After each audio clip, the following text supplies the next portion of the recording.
সাকিব বুবলির একান্ত সময় কাটানো নিয়ে বিরূপ মন্তব্য অপু বিশ্বাসের, জানিয়ে উত্তাল মিডিয়া পাড়া। চলুন বিস্তারিত জেনে আসি। সুপারস্টার শাকিব খান, যিনি বর্তমানে অবস্থান করছেন যুক্তরাষ্ট্রে, সেখানেই সম্প্রতি দেখা গেছে চিত্রনায়িকা শবনম বুবলি ও তাদের ছেলে শেহজাদ খান বীরকে। এই একান্ত সময় কাটানোর কিছু ছবি বুবলি নিজেই ফেসবুকে পোস্ট করতেই মুহূর্তেই তা ভাইরাল হয়ে যায়। ছবিগুলোতে স্পষ্ট শাকিব বুবলির রসায়ন, যা দেখে ভক্তদের চোখ আটকে যায়, আর তাতে জ্বলে ওঠে এক পুরনো আগুন। এই ছবিগুলো যখন ঝড় তোলে ফেসবুকে, তখনই প্রথম স্ত্রী অপু বিশ্বাসের চোখে পড়ে বিষয়টি।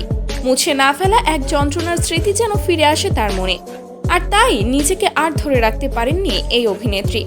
লাইভে এসে নিজের ক্ষোভ উগরে দেন বুবলির ওপর। অপু বিশ্বাসের সেই লাইভে স্পষ্ট ঝাঁঝালো ভাষায় আক্রমণ, যেখানে তিনি বলেন, মিডিয়া তো সব দেখে, কে কার জীবনে ঢোকে আবার বের হয়, সব জানে এই ইন্ডাস্ট্রি। অপু আরও ইঙ্গিত দেন, বুবলি ইচ্ছা করেই এসব ছবি দিচ্ছেন আলোচনায় আসার জন্য এবং সাকিবকে আবারও দখলে রাখার প্রয়াস চালাচ্ছেন। এই নিয়ে শোবিজ পাড়ায় চলছে জোর গুঞ্জন। তবে কি ফের শুরু হচ্ছে সাকিব অপু বুবলি ত্রিকোণ বিতর্ক? এর মাঝেই অনেকে প্রশ্ন তুলেছেন, সাকিব খান কেন এখনো এই দুই নায়িকার মধ্যে অবস্থান পরিষ্কার করছেন না। ভক্তরা বলছেন, শেহজাদের বাবা হিসেবে সাকিবের দায়িত্ববান আচরণ করাটা জরুরি।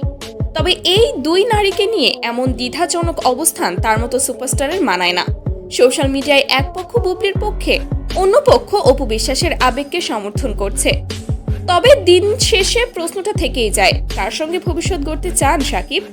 এই নাটকীয় পরিস্থিতি কিভাবে মোড় নেয় সেটা এখন পুরো দেশ দেখছে। সামনের দিনে সাকিব খান কি সিদ্ধান্ত নেন, সেটাই হবে আসল চমক। বিস্তারিত জানতে চোখ রাখুন আমাদের চ্যানেলে। মিডিয়া পাড়া নিয়ে আরও নিত্য নতুন ভিডিও পেতে চ্যানেলটি সাবস্ক্রাইব করে পাশে থাকুন। ধন্যবাদ।